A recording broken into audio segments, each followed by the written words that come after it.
집단 소송제 법적으로 정확한 의미가 무엇인지 좀 설명 좀 해주시겠습니까? 예, 뭐 우리가 언론을 통해서 이제 집단 소송 이런 얘기를 많이 예. 접하게 되는데요. 이때 얘기하는 집단 소송은 지금 오늘 우리가 얘기하고자 하는 집단 소송 제도와는 좀 다른 의미가 되겠습니다. 예. 그러니까 현재 지금 집단 소송이라고 이루어지고 있는 것은 여러 사람이 한꺼번에 소송을 제기하는 뭐 일종의 단체 소송이라고 해야 되겠죠. 이것을 지금 집단 소송이라고 얘기하고 있는데 지금 제도적으로 도입이 의논되고 있는 이 집단 소송 제도는 예. 그거보다 발전된 단계의 소송 제도라고 볼 수 있겠습니다. 그 뜻을 정확하게 살펴보면요, 피해자의 그 한 명 예. 또는 일부가 예. 가해자를 상대로 소송을 제기해서 소송에서 결과가 나오게 되면 예.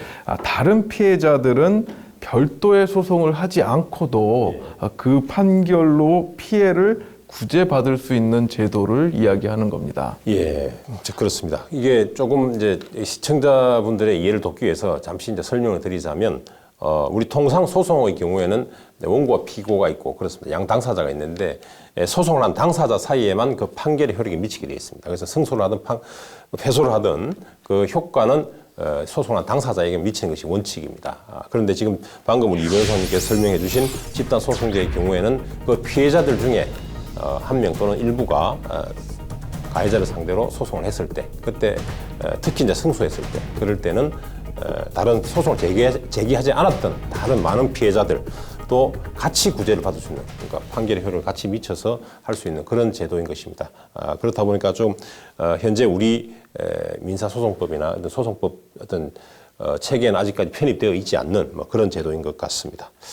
자, 그렇다면 우리 이 집단 소송제, 이것이 좀 필요하게 된 구체적인 어떤 이유가 있을 것 같은데 직접적인 이유가 무엇인가요?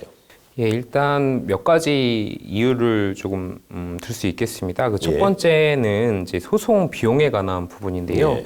그 개개인이 별도로 소송을 할 때에는 굉장히 비용이나 노력의 낭비가 상당히 발생을 하게 됩니다. 예. 그런데 집단 소송제는 이러한 낭비를 막고 또 한편 이제 소송 가액, 즉 피해액이 굉장히 이제 경미해서 소송을 포기하기 쉬운 소액 피해자들로 하여금 재판의 기회를 줄 수 있다는 점에서 필요성이 제기되고 있고, 또 다른 점은 집단 소송이 도입되게 되면 기업들이 그동안 알게 모르게 불법 행위들을 많이 자행해온 부분들이 있는데, 이러한 부분에 대해서 기업들에게 경각심을 줄 수 있다는 점 또 하나의 필요성으로 대두되고 있습니다.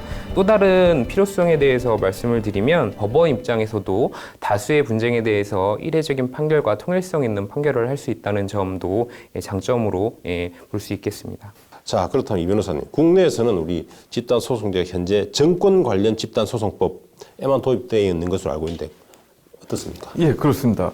사실 우리나라의 경우 집단 소송에 대한 논의는 예. 1980년 후반부터 시작이 되었습니다. 그리고 이후 여러 차례 이 집단 소송법에 대한 제정 논의를 해왔는데요.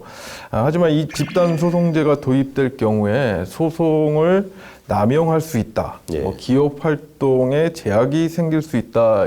이런 우려들이 제기되면서 예. 논의에만 그쳐 있었습니다. 그러다가 2004년에 증권 관련 집단 소송법이 제정이 되었고요. 2005년 1월부터 시행이 됐지만 이 법에 대해서는 이제 몇 가지 비판적인 의견들이 있습니다. 첫 번째는 자본시장 및 금융투자법에 관한 법률 위반 사건, 요것에 한해서만 집단 소송을 인정하고 예. 있고요. 두 번째로 소송 요건이 좀 까다롭게 되어 예. 있습니다. 예. 마지막으로 이제 허가를 받게 돼 있는데 시간이 지나치게 오래 걸렸기 때문에 사실상 뭐 유명무실한 법이다 이런 평가를 받기도 하고 뭐 절반의 성공이다라는 평가를 받기도 합니다. 예.